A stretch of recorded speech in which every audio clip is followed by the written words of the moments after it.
y para advertirle a los hombres de entonces que debían prepararse para que ser salvos. ¿Está todo el tiempo ahí? Más adelante vemos que para él libertar al pueblo de Israel después de más de 400 años de esclavitud en Egipto, él se vale ¿de quién? De un hombre también. ¿De quién se valió? De Moisés. Y Dios todo lo que realiza en ese entonces lo hace a través de Moisés. Dios pudo haberlo hecho sin Moisés, ¿no es así? Pero Dios no actúa de esa manera y nunca actuará tampoco aquí en la tierra de esa manera. Qué interesante. Quiere decir que cuando Dios no encuentra a la gente humana para hacer su obra, Dios no puede hacer nada. No es porque Él realmente no pueda hacerlo, sino porque Dios trabaja siempre mano a mano con el agente humano. Y noten que Dios le dice, mira, Moisés, haz esto. Moisés, haz lo otro. Cuando iban a cruzar el mar, le dice, Moisés, extiende tu vara. Ya después que la habían cruzado, le dice Moisés, extiende tu vara nuevamente para que el mar se cierre. Y Dios, conversando con Moisés, le dice, mira, el pueblo que tú sacaste, fue Moisés que sacó al pueblo de la esclavitud. Podríamos decir que sí, porque Dios le dice, el pueblo que tú sacaste. Lo que sucede es que Dios trabaja en unión con el agente humano. Moisés sacó al pueblo de la esclavitud con el poder de Dios, unido mano a mano. ¿Qué es la Biblia? ¿Pero quién la escribe? Entonces la Biblia es una unión del agente humano 100%, notemos esto, y el agente divino 100%.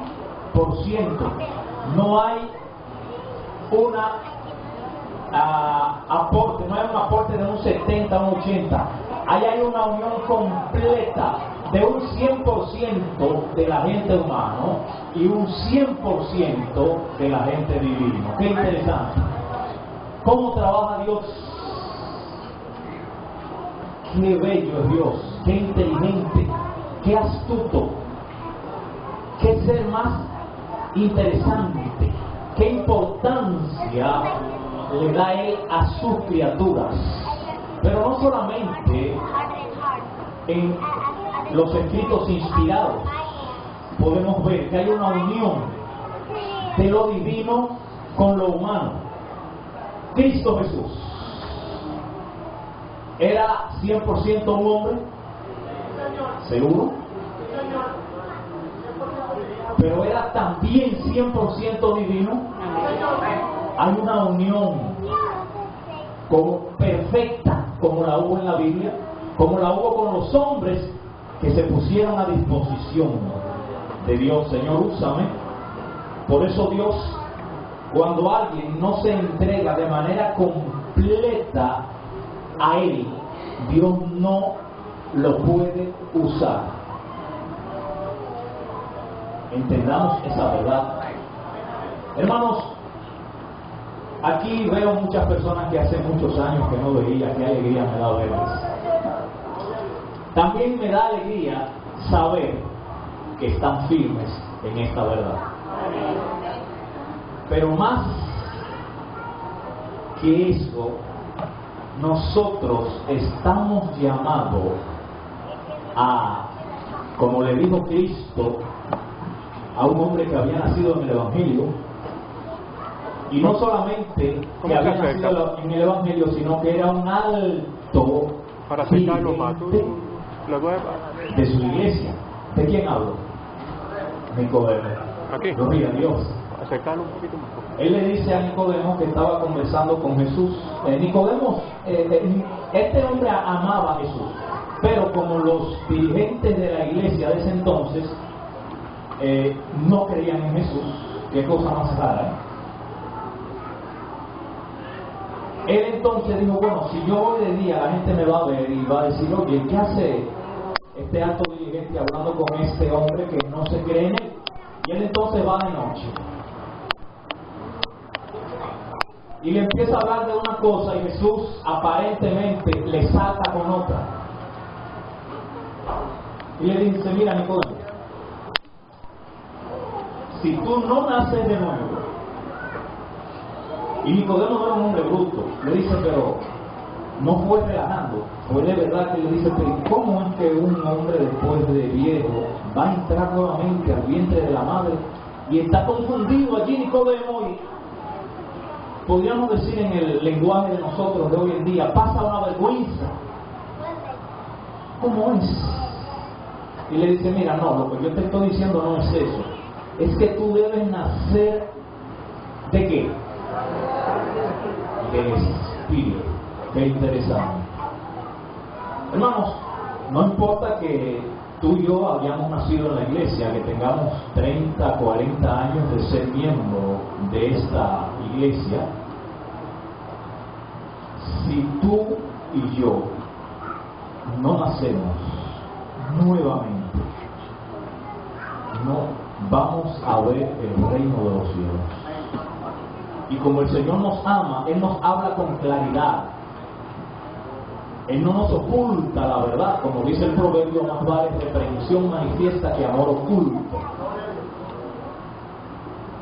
Claro, el capítulo de los ayes sobre los fariseos nos enseña quién era Jesús. Claro, mucha gente cuando están hablando de esos ayes ponen un rostro ceñudo y una voz ofensiva. Dice el camino a Cristo que las lágrimas velaban su voz cuando Él estaba profiriendo estas fuertes restricciones. Es como cuando usted está corrigiendo a un hijo suyo que usted lo ama. Oye, mi hijo, pero tú te has dedicado a vender droga. Yo sí estoy dolido por eso. Es diferente a decirle, mira, vendedor de droga, ladronazo, y es tan diferente, ¿no es así? Una es un insulto, es como un látigo. Otra es, le está diciendo la verdad, pero con amor. Ven, que te quiero rescatar, te quiero conmigo, te quiero en el camino recto. Qué interesante, ese es Dios. Vamos a ver aquí en Patriarcas y Profetas, en la página 11, la siguiente lectura. ¿Quién se anima a leerla? Adelante. ¿Y de qué iglesia es?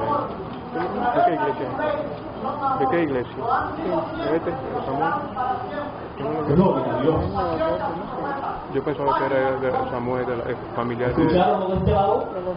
¿Puede leerlo también? No, ahora lo de aquel lado lamentablemente no puede leer. de Dilenia y cosas. O también, gloria a Dios.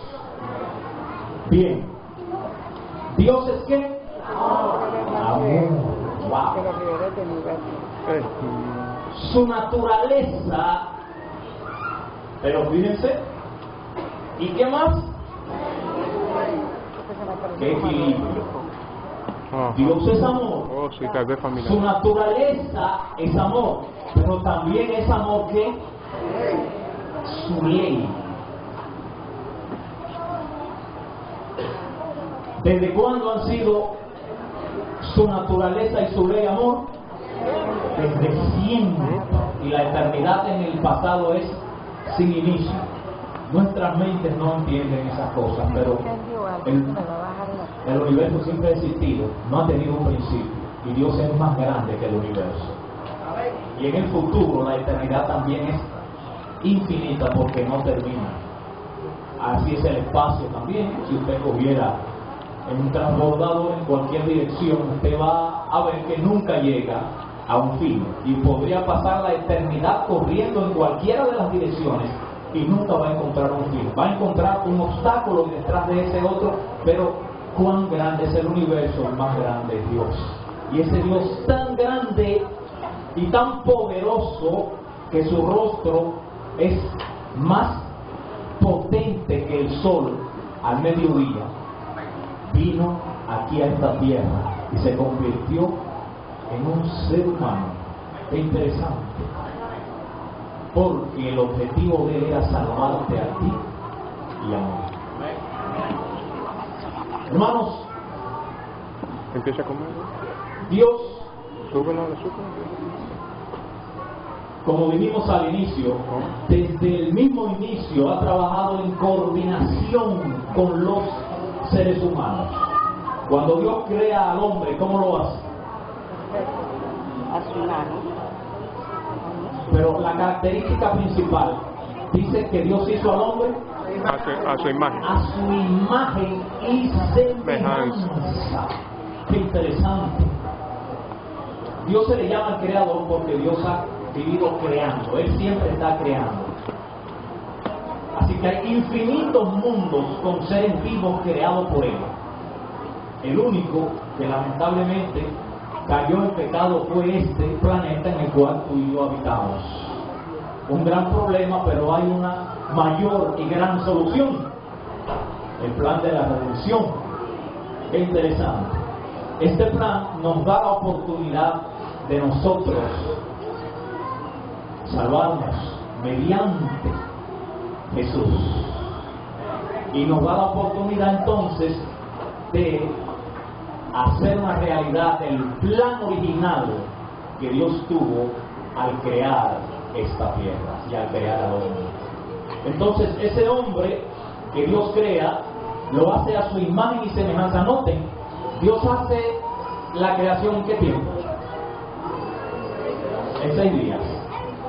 El séptimo también es parte de la creación. Entonces, Él, ¿cómo crea las cosas? Con su palabra. Con su palabra. Ya dijimos que la creó buena. Y al hombre lo hizo a su imagen y semejanza. Lo hizo perfecto. No solamente físicamente, sino moralmente. Entonces Dios inicia la creación hablando, porque su palabra es poder. Por eso nos dice, en el principio era el verbo o la palabra. Y el verbo era con Dios, y el verbo estaba con Dios, y el verbo era Dios. Entonces, ese verbo dice que hizo todas las cosas, y sin él nada de lo que ha sido hecho fue hecho. Ese verbo entonces ejecutaba las cosas y las ejecuta a través de su palabra, porque la palabra de Dios es poder. La palabra del hombre es poder cuando es un agente de Dios. Entonces, Dios decía, sea la luz, sea la planta, sea, pero cuando le toca crear al hombre, Él no lo hace de esa manera. Él cambia diametralmente su forma de crear. ¿Y cómo lo hace? Con sus manos. Dios es un diseñador por excelencia, es un arquitecto, es un ingeniero que no tiene comparación, y se esmeró con sus manos haciendo ese diseño. Diseñó cada nervio y cada músculo, y cuando lo vio dijo, wow, qué perfecto quedó. Y después entonces se le da esa fuerza que solo Dios posee, ese aliento de vida, ese poder, lo da al hombre, y el hombre entonces llega a ser ¿qué? Un alma viviente, ¿cierto? Bien. Entonces, ese Dios poderoso, ya nosotros sabemos que trabaja en coordinación con los seres humanos. Bien. Entendiendo eso, entonces, y entendiendo cómo Dios ha ido trabajando mano a mano con los seres humanos, ¿será que Dios cambió su procedimiento para el final de la historia de este mundo? ¿Creen ustedes que Dios ha cambiado su procedimiento? No lo ha cambiado. No lo ha cambiado. Dios es el mismo ayer, hoy y siempre. Entonces, vamos a Daniel 8:14 rápidamente. Daniel 8:14. Alguien que tenga la amabilidad de leerlo.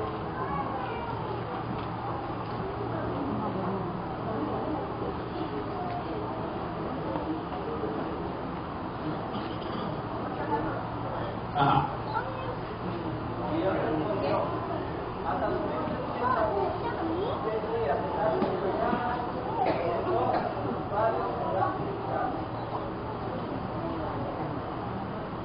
Bien, hasta 2300 tardes y mañanas. ¿Y qué pasará después de ese tiempo? Todo será purificado.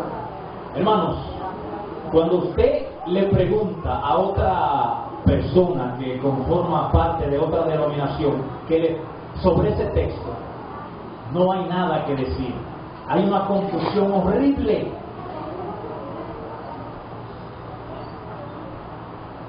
Sin embargo, la iglesia adventista, que no es una iglesia de hechura humana, es una iglesia de hechura absolutamente divina. Y a través de ese texto nosotros entendemos que Dios predijo el inicio de un movimiento profético, del último movimiento que iba Dios a trabajar mano a mano, como trabajó con Abraham, como trabajó con Adán, como trabajó con Moisés, como trabajó con Jesús mientras fue un ser humano aquí en esta tierra. Qué interesante. Con ese movimiento Dios profetizó que iba a trabajar. Ahora, hay dos detalles.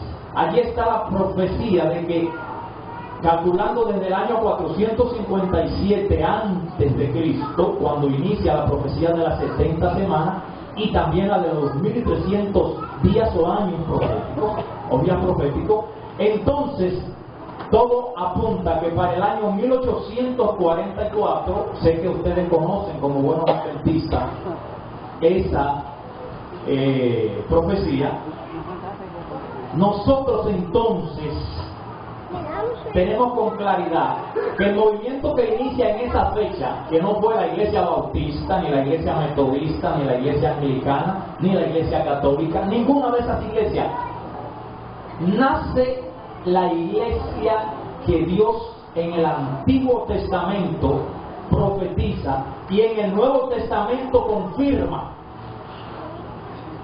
Si nosotros vamos a Apocalipsis capítulo 10 y el verso 9, ¿quién me ayuda por favor con ese texto? Apocalipsis 10:9. Allí vamos a ver qué confirmación nos hace el Nuevo Testamento relativo a esa profecía. Bien, adelante.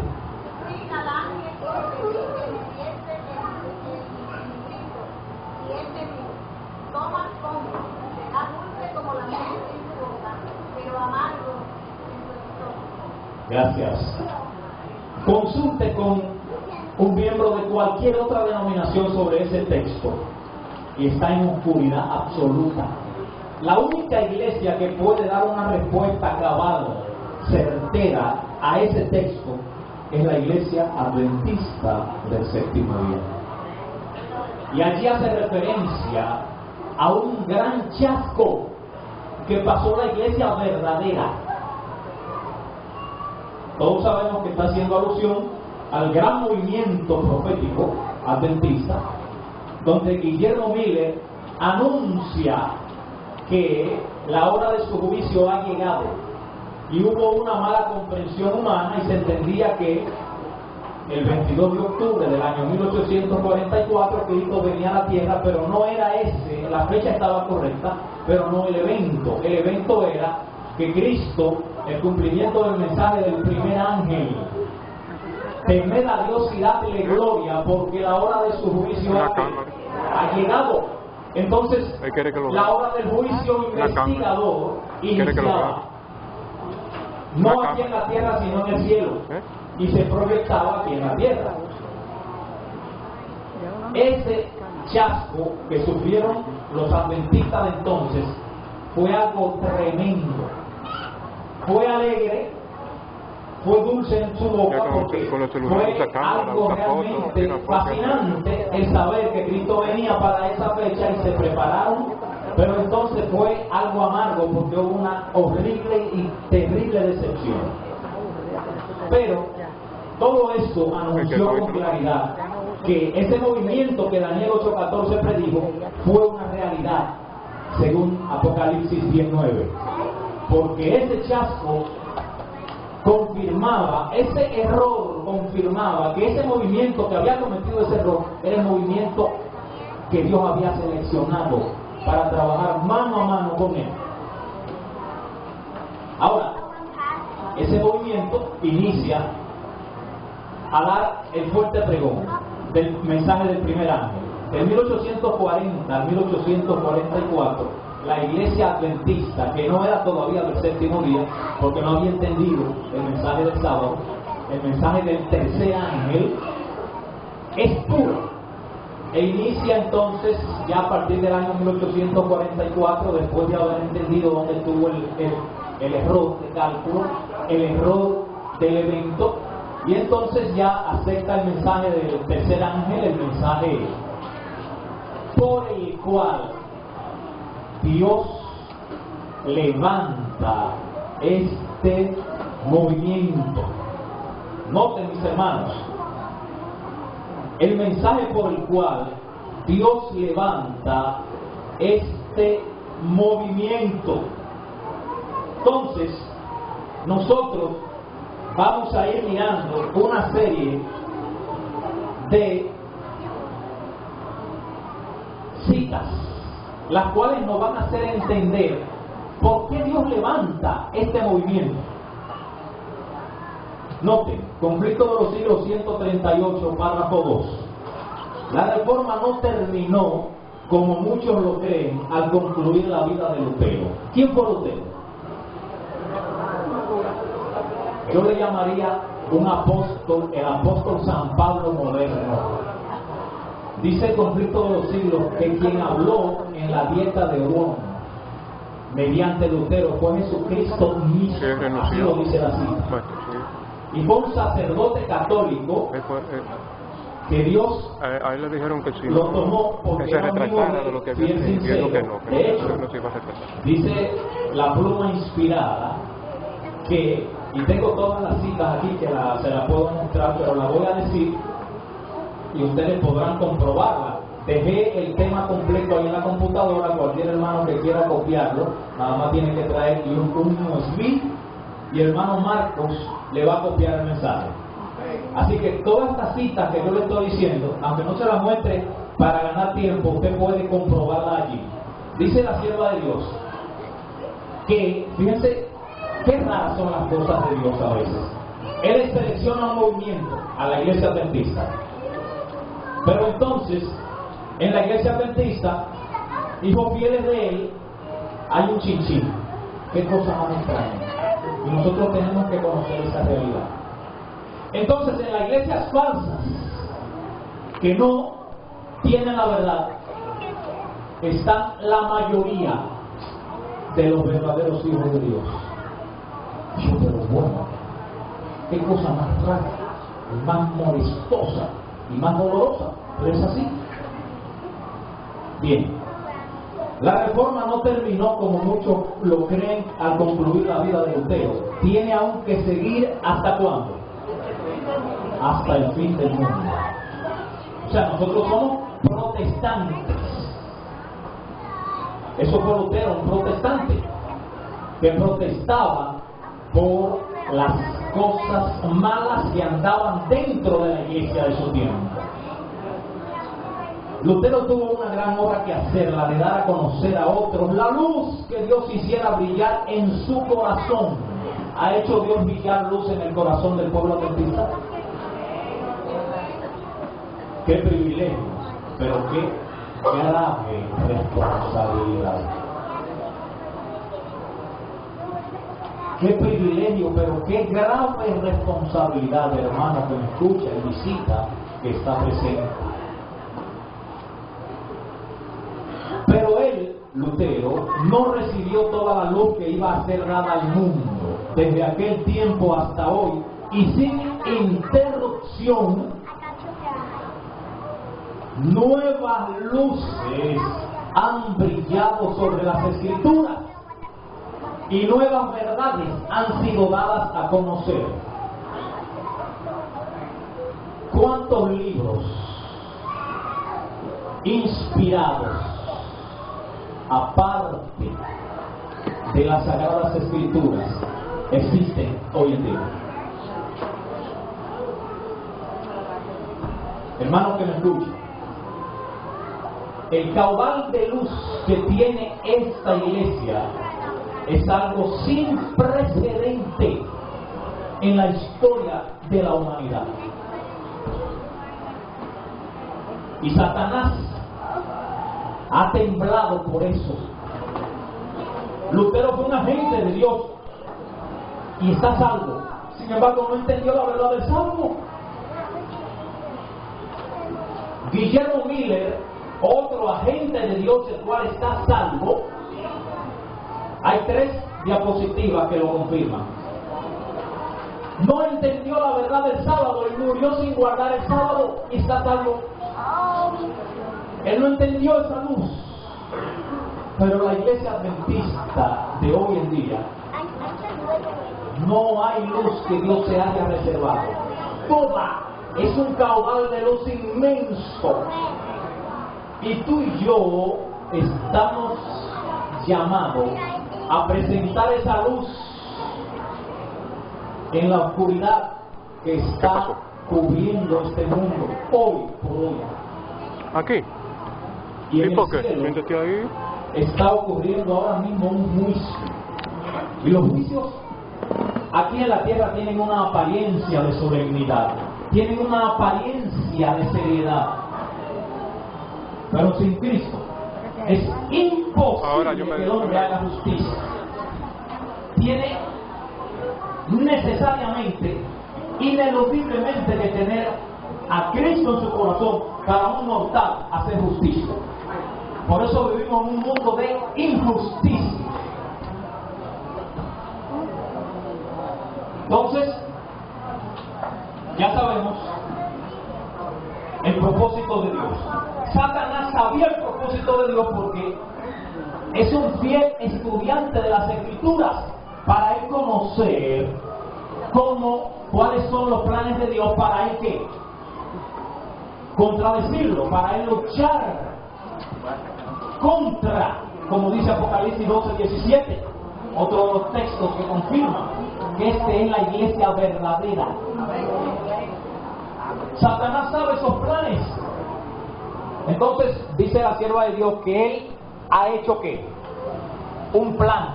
Y sabe tú, mi querido hermano que me escucha, que el plan es evitar que esa iglesia viva esa luz. Entonces, todos esos mensajes él lo ha tratado de opacar. Y entonces, el último engaño de Satanás para el pueblo adventista es ¿cuál? Que el pueblo no lea los testimonios, los escritos inspirados de Elena de White, para que no conozcamos cuáles son sus ardides, porque los testimonios fueron dados principalmente para que el pueblo de Dios entendiera cuáles eran las artimañas de Satanás, porque cuando ellos estaban en reunión, allí habían ángeles de Dios presentes y se dieron cuenta y anunciaron a su pueblo con el cual Dios está trabajando mano a mano, nunca olviden eso, y Dios se lo reveló.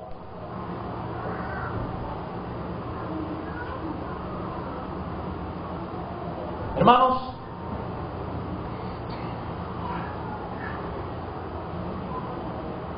si tú y yo no leemos esos libros, nosotros no vamos a entender cuál es el plan de Satanás para la iglesia adventista, la iglesia de Dios. Así que tú y yo estamos llamados a leer con oración todos los mensajes que Dios nos dio mediante su mensajera. Recuerden que aunque la Biblia la escribieron seres humanos, pero no son la palabra de esos seres humanos, porque hubo una unión. Es el mensaje de Dios y Dios los inspiró a ellos, y de la mismita manera inspiró a Elena de White. No hay diferencia de inspiración, no hay grado de inspiración. Elena de White no es una profeta menor que Juan el Bautista. De hecho, Juan el Bautista fue un profeta. ¿Y qué dijo Cristo de él? No hay hombre mayor que este, de los de nacido de mujer. ¿Qué escribió Juan el Bautista para la Biblia? Juan el Bautista, ¿qué escribió para la Biblia? Absolutamente nada. Pero esto no desdice de su don de profeta. Elena de White, ¿qué escribió para la Biblia? Nada. Pero eso no desdice de su don de profeta. Tengamos eso en cuenta. Elena de White es una profeta idéntica que Elías Tibita. No hay diferencia, porque Dios no establece grado de inspiración. O un ser humano es inspirado por Dios o no lo es. Hermanos, Dios nos ha dado un privilegio. Aprovechemos ese privilegio. Qué lindo es estar en la verdad y no estar engañado. El ser humano cuando está engañado, ¿cómo se siente? Turbado, rechazado, confundido, tenido al menos. Oye, a nadie le gusta estar en la mentira. Estar como un, ¿qué? Podríamos decir como un idiota, en la mentira, engañado. ¡Qué triste! Tú y yo tenemos el privilegio de estar en la verdad. Quiere decir entonces que nosotros somos hijos de ¿qué? De luz. De luz. Entonces, Satanás sabía eso y planeó todo lo que nosotros hemos visto que se ha estado desarrollando en el mundo en el cual vivimos tú y yo. De manera que nosotros tenemos que estar alerta. ¿Qué hizo Satanás? Satanás dice, el conflicto de los siglos, en la página 54, conflicto de los siglos, página 54. Vamos a proyectarlo aquí.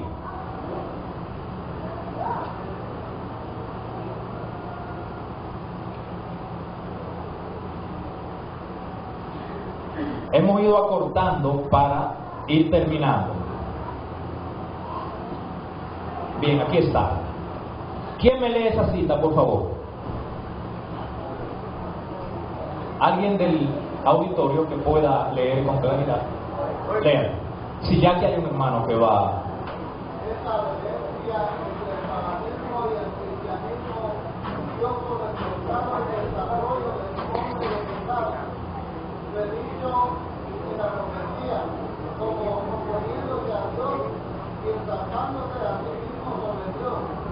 Ese gigantesco sistema de falsa religión es obra maestra del poder de Satanás, un monumento de su esfuerzo para aceptarse de Dios y reinar sobre la tierra según su voluntad. Gracias. ¿Entendimos ese párrafo, hermanos? ¿Quién puede darme una breve explicación de ese párrafo? ¿Quién me da una breve explicación de ese párrafo, hermano?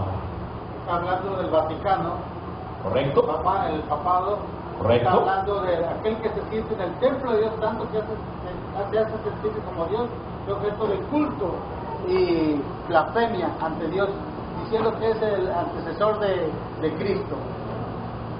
Gracias. Hermanos, ¿saben quién fundó este gigantesco sistema de falsas religiones que existen? El mismo Satanás. ¿Para qué? Con el objetivo de él sentarse en el trono, y así lo dice el libro de Apocalipsis. Así dice el libro de Apocalipsis. El Papa le va a ceder la silla a Satanás, quien va a venir cual Cristo, y se va a sentar y va a decir: yo cambié el día del sábado al domingo y va a continuar engañando. Y esos son de los engaños que están para el futuro. Ahora, hay engaños que están ahora corriendo. La ley de Dios, que dijimos al inicio que es que amor. Esa ley que Dios no, lo voy a decir en dominicano, no come cuento con su ley. Dios no entra. Cristo murió porque la ley no lo perdonó. La ley es perfecta, santa, justa y buena. Y la paga del pecado es muerte. Y como el hombre había pecado, alguien tenía que morir por el hombre para que el hombre no sufriera la muerte eterna. Por eso lo más caro que hay en este universo infinito, no hay nada. Podía juntarse la riqueza de los mundos y de las galaxias, y ninguna iban a valer más que la vida de Cristo Jesús. Y Cristo Jesús dio por ti y por mí lo más caro que existe en el universo. No hay nada más costoso que la vida de Cristo Jesús. Como él vio el engaño de Satanás, dijo, bueno, por eso lo dice 2 Tesalonicenses, dice claramente allí que Cristo no vendría por segunda vez, sino hasta que se desatara, hasta que se produjera ese plan de Satanás que Dios lo ha permitido en la historia del gran conflicto entre el bien y el mal, para que los hombres y los mundos que están juzgando el carácter de Dios vean y dijeran, no, mira qué es lo que Satanás, mira el gobierno que Satanás quería implantar. Por eso le dio el Señor 1260 años, en los cuales murieron más, según algunos historiadores serios, más de 50 millones de cristianos por su fe. Entonces él vio todo esto y dijo, voy a levantar un movimiento, dijo Dios, para que denuncie al hombre de pecado. Y ese movimiento es esta iglesia. Y por eso Dios nos dio el mensaje del primero, del segundo y del tercer ángel. Ahora, el del tercer ángel es el mensaje principal, es el mensaje por el cual tú y yo existimos en este momento. Y la iglesia adventista existe para denunciar ese engaño, porque no hay otra iglesia que pueda denunciarlo, porque ellos no tienen esa luz. Hermanos, todo el que calle ese mensaje será considerado en el cielo como un soldado que ha incurrido en alta traición contra el plan de Dios. ¿Saben qué hacen los gobiernos con los soldados que son considerados de alta traición, que se pasan al enemigo? Los ejecutan. Los ejecutan. Dice Ezequiel 9 que todo el que no haya vociferado ese mensaje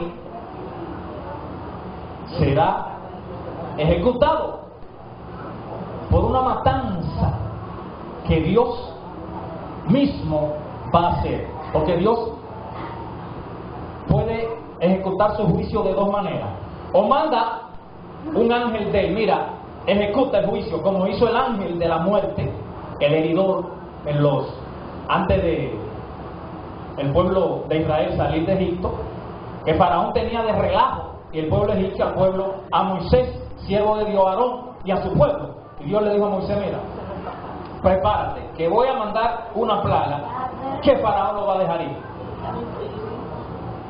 Va a pasar un ángel y va a herir todo primogénito. Y así ocurrió. Y ese ángel bueno mató. También cuando el rey Ezequías pasó lo mismo, que mató 184,000 de los asirios.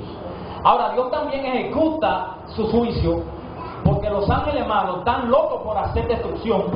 Cuando él entonces le suelta la soga, le da un chin de libertad, ellos ejecutan sus malos actos Y es una manera también de Dios ejecutar sus juicios. Bien, hermanos, entendiendo todo este panorama, entonces vamos a entender, y con esto vamos a concluir, el pasaje que fue nuestra lectura bíblica. Joel, el capítulo 1, es un libro de 3 capítulos. En el capítulo 1, él está describiendo una situación que se da. Todavía continúa describiéndola en el capítulo 2. Pero, a partir del versículo 12, él entonces, describiendo la situación por la cual estaba pasando el pueblo de Dios en ese entonces, porque yo quiero que ustedes sepan que el pueblo de Dios no siempre fue un pueblo desobediente. El pueblo de Dios tuvo épocas preciosas. Así pasa en nuestras vidas. A veces nosotros estamos fieles y pasan meses y fieles, pero llega un momento en que como que empezamos a ver novelas, empezamos a chismear, y nos va entonces, se nos va esa espiritualidad. Entonces en el cielo se nos ve como infieles, y entonces esa infidelidad es peligrosa. Cualquier persona que muera en esa situación queda perdido. Así que es urgente que nosotros hagamos pacto con Dios. Entonces Él, ¿qué hace? Tú tienes que pararte en los caminos. Joel le está dando un mensaje al pueblo de Israel. Esa es la condición en la cual ustedes están. Y Dios así no puede hacer nada por ustedes. Y entonces le dice, versículo 12 de Joel 2, por eso, pues ahora, ¿dice quién? Ahora el mensaje lo está dando ¿quién? Joel. Joel es que está dando el mensaje. Porque dijimos al principio que Dios no trabaja por él, sino mano a mano con el ser humano. Así que usted nunca va a encontrar que Dios va a bajar del cielo y se va para aquí y va a mandar una reprensión por amor. No espere eso, que se va a perder. Él escoge un mensajero defectuoso, con defectos que superar, y a ese le da el mensaje. Y entonces Dios te dice, escucha mi mensajero, escucha mis escritos, léelo, que yo no voy a hablarte de otra manera.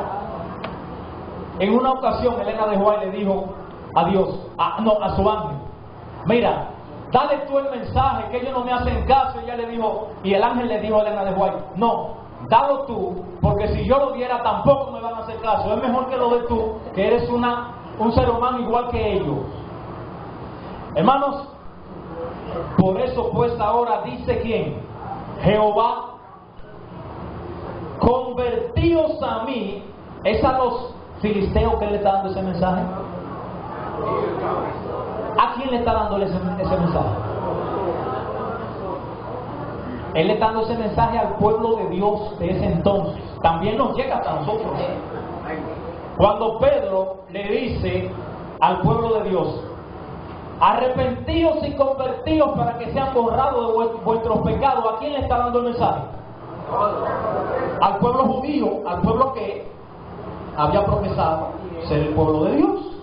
Entonces dice, convertíos a mí, le está diciendo el pueblo, su pueblo estaba sin conversión, la gran mayoría. Con todo vuestro corazón, con ayuno y lloro y lamento. Hermanos, yo no quiero concluir en esta mañana sin antes decirle que Dios nos está haciendo ese llamado a nosotros. Yo tuve el privilegio de nacer en esta iglesia, hermanos, pero lo que estamos viendo hoy, finalizando este mes de agosto del año 2016, nosotros no lo habíamos visto nunca en el pasado. Dios está dando una voz de alarma para que tú y yo nos preparemos como es debido, porque hemos perdido mucho tiempo. Cuando yo he visto el tiempo que yo he perdido, cuando yo he visto y me autorreviso y digo, oye, yo debí ser un cristiano mucho, pero mucho mejor de lo que soy hoy. Oh Dios mío, ten misericordia de mí. Y todo ese tiempo que yo he perdido, permíteme aprovechar ahora el tiempo que me resta. Hermanos y amigos que nos visitan, no tengas duda de que esta iglesia es la iglesia que Dios ha escogido. Pero así como el pueblo de Israel, nosotros hemos vivido apartados de los caminos de Dios. Y tú podrás decir, pero tantos años, porque del 1844 al 2016 van ¿cuánto? Casi 200 años. El Señor no castigaba al pueblo de Israel año tras año. A veces pasaban 200 años sin Él mandarle un castigo. Hermanos, estamos al borde de acontecimientos sin precedentes en la historia de esta tierra. Hermanos, he tenido la oportunidad de tener varios sueños que Dios me ha enviado de manera personal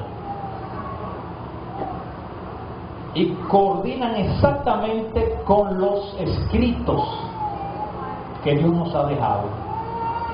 Hermanos, sin lugar a duda, tú y yo estamos llamados a dar respuesta a Joel 2:12 y al mensaje de Pedro, pero de una manera más especial al mensaje del testigo fiel.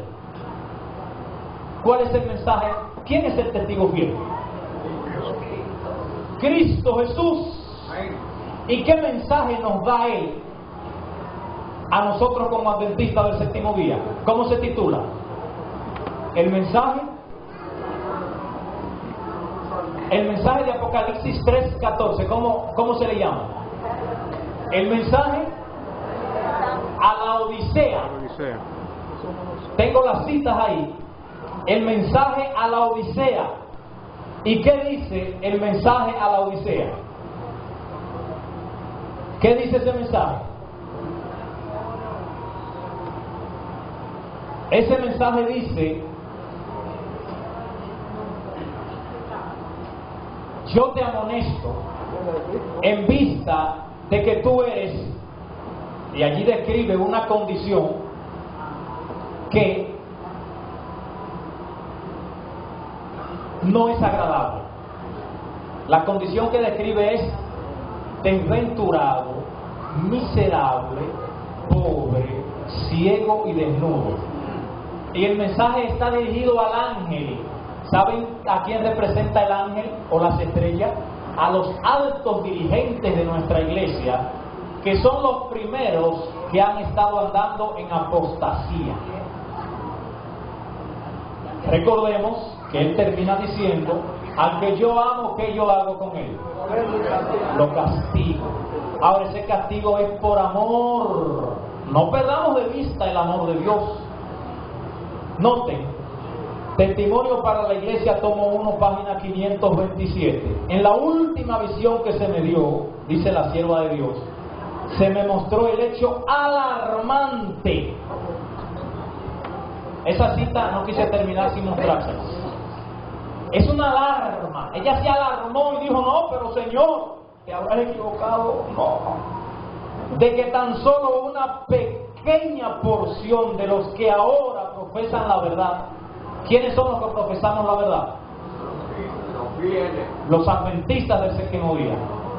Se dejarán una pequeña porción de esos que profesan la verdad, se dejarán santificar por ella y serán salvos. Si alguien comprueba que alguna de estas citas no está en los libros, puedo darle mi teléfono para que me llame y me lo corrija.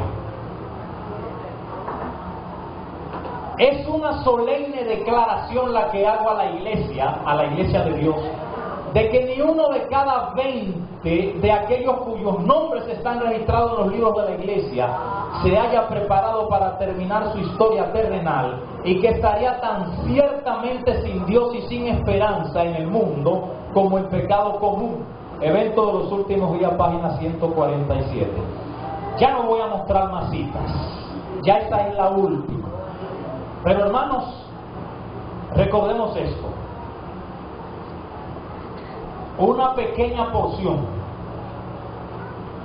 ¿Pasó eso con el pueblo de Israel? Sí. El pueblo que sale de Egipto, ¿cuántos entran? De esos que salieron de Egipto, 2. El mundo antediluviano, que nos dicen los grandes estudiosos adventistas, que estaba poblado por millones de seres humanos, ¿cuántos escucharon el mensaje de salvación? 8. Gracias a Dios por esos más de 50 millones de mártires. Qué bello, que van a llenar el cielo. De hecho, el cielo está lleno de seres humanos. No crean ustedes que solamente Moisés y Elías están en el cielo.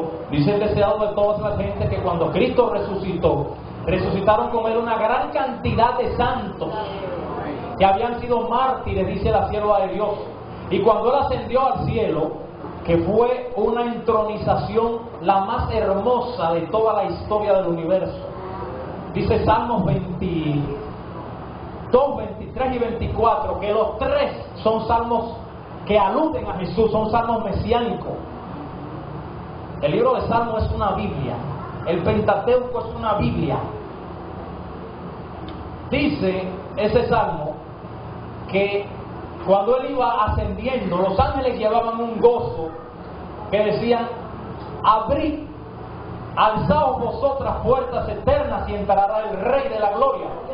Y los ángeles que están en la puerta del cielo, porque el cielo, como hay un conflicto y hay fuerzas del mal que quisieran entrar, allá hay ángeles que son guardias.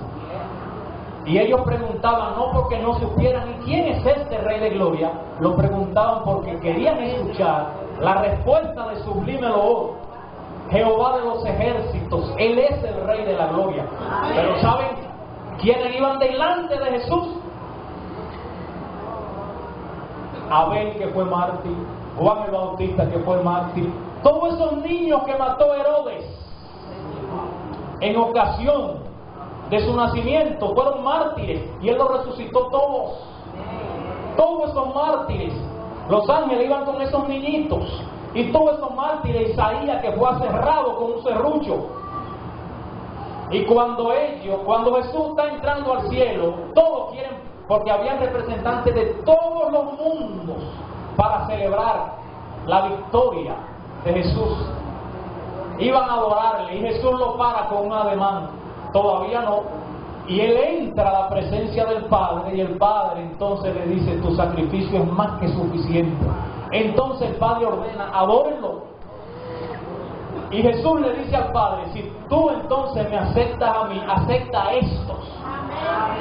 Qué lindo, qué amor. Acepta a estos, que son como la primicia, como que usted haga un negocio con alguien y usted saque $1000 y le dice: mira, esa es la seguridad de que el negocio va. Entonces Jesús dice: esta es la seguridad de que muchos seres humanos van a ser salvos. Hermanos, la salvación de Dios es lo más bello y precioso que el Señor ha preparado para ti. Y no quiero terminar en esta mañana sin hacer un llamado. Dios nos está citando. Dios nos está llamando mediante el profeta Joel, mediante Pedro, mediante el testigo fiel, mediante su mensajera, para que nosotros hagamos un pacto con Él. Hermanos, el pueblo adventista es el pueblo con el cual Dios ha estado trabajando y con el cual Dios estará trabajando hasta el final de este mundo. Pero nosotros no hemos sido fieles al mensaje divino. Y desde arriba, desde la cabeza hasta abajo, hemos sido infieles. La línea divisoria es otra cita que estaba ahí, que está en el tema. Entre el mundo y la iglesia se ha hecho borrosa, no se ve. Porque en vez del mundo actuar al modo de la iglesia ha actuado al modo del mundo. Y desde la misma cabeza se han estado descuidando los principios de justicia que Dios estableció. Y esos principios Dios está haciendo un llamado para que sean enarbolados y puestos en alto. Y esa línea borrosa vuelva a ser clara. Hermanos, hay unos pilares que Dios dejó. Las columnas que hay en este edificio son las que lo sostienen. Si esas columnas se derrumban, el edificio se va al suelo. Si esas columnas que están ahí son derrumbadas, el edificio se desploma, porque esas columnas son las que sostienen el edificio. Y el mensaje adventista está edificado sobre las siguientes columnas. Díganmelo a ustedes mismos. La ley de Dios, el santuario, la no inmortalidad del alma o estado de los muertos. ¿Cuáles más? Bueno, el espíritu de profecía, la fe adventista, el juicio investigador. Hermanos, el mensaje de los tres ángeles, todos esos son fundamentos y están en una cita en Eventos de los Últimos Días, página creo que 42. Esos baluartes, Dios nos está haciendo un llamado hoy para que tú y yo lo pongamos en alto. Todos esos mensajes, esas columnas, tienen también mensajes apéndices. Por ejemplo, el del santuario tiene dentro del arca del pacto la ley de Dios, pero dentro del arca del pacto está también la vara de Aarón que reverdeció, y está también el maná. El maná representa la reforma pro salud. Todo aquel que no viva la reforma pro salud no podrá perfeccionar su carácter. Es una cita que lo dice la sierva de Dios de manera literal. Hermanos, Dios nos está haciendo un llamado para que todas esas verdades que nosotros hemos descuidado las pongamos en alto. Y para que nosotros demos un paso adelante y digamos: Señor, yo estoy dispuesto a entregarme a ti de todo corazón. Dice la sierva de Dios que la guerra contra el yo es la batalla más terrible que jamás se haya librado. Llegó el momento, hermanos, de que tú y yo vamos a actuar como niños. Ante el mundo seremos idiotas. Llegó el momento de que tú y yo debemos de actuar como aquel que no se ofende, aunque lo estén ofendiendo, y a nadie le gusta que lo ofendan, pero usted, por la ley de Dios, va a actuar como un niño. Llegó el momento de nosotros ser inocentes y no maliciosos.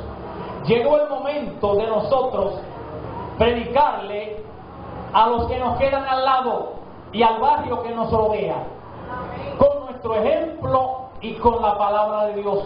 Llegó el momento de nosotros no ocultar nuestro mensaje, que es un mensaje distintivo y singular.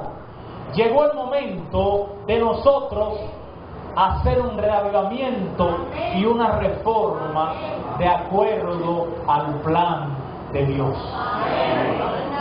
¿Quién dirá en esta mañana: Señor, heme aquí, envíame a mí? Yo invito a que se pongan de pie a todo aquel que de una manera sincera le dice a Jehová Dios: Señor, envíame a mí. Gloria a Dios. Hermanos, esta respuesta está siendo grabada en el cielo. Y en el cielo hay alegría. Aquí sí. Amén. Y amigo que nos visita, para ti también es el llamado. No hay otra iglesia que te vaya a mostrar a ti la verdad del camino que lleva al cielo. Amén.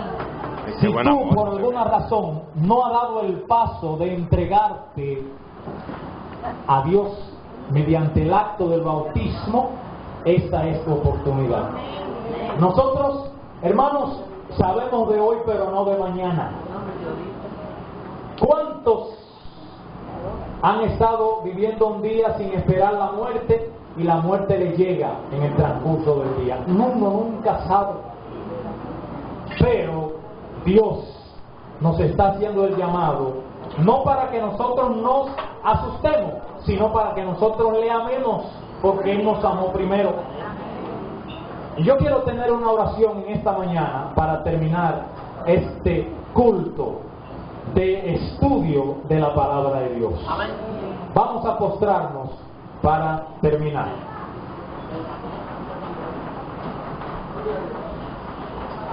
Padre eterno, en este momento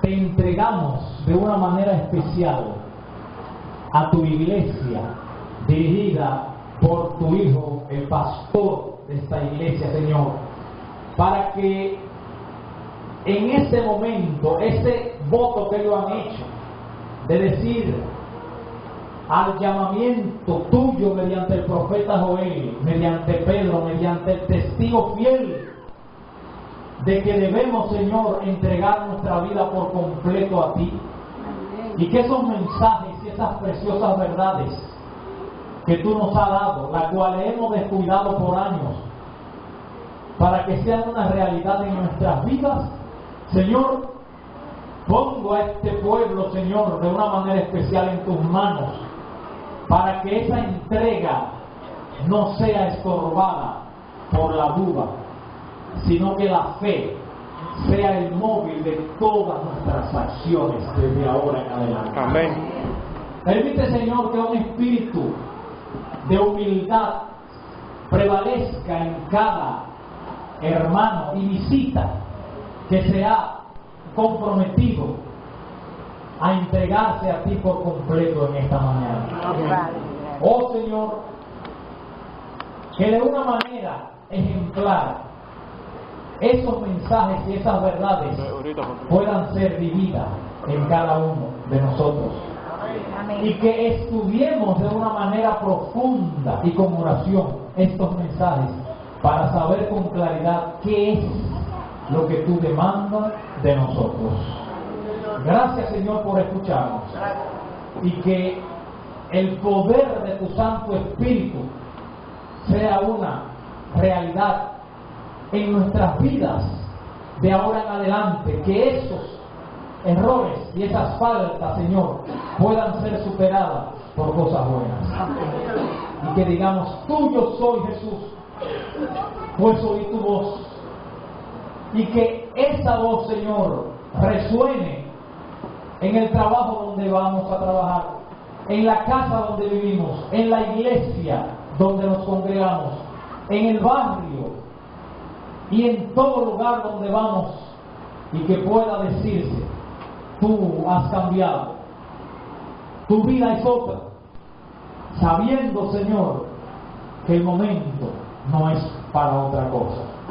Gracias por escuchar. Por Jesús te pedimos estos favores. Amén. Amén.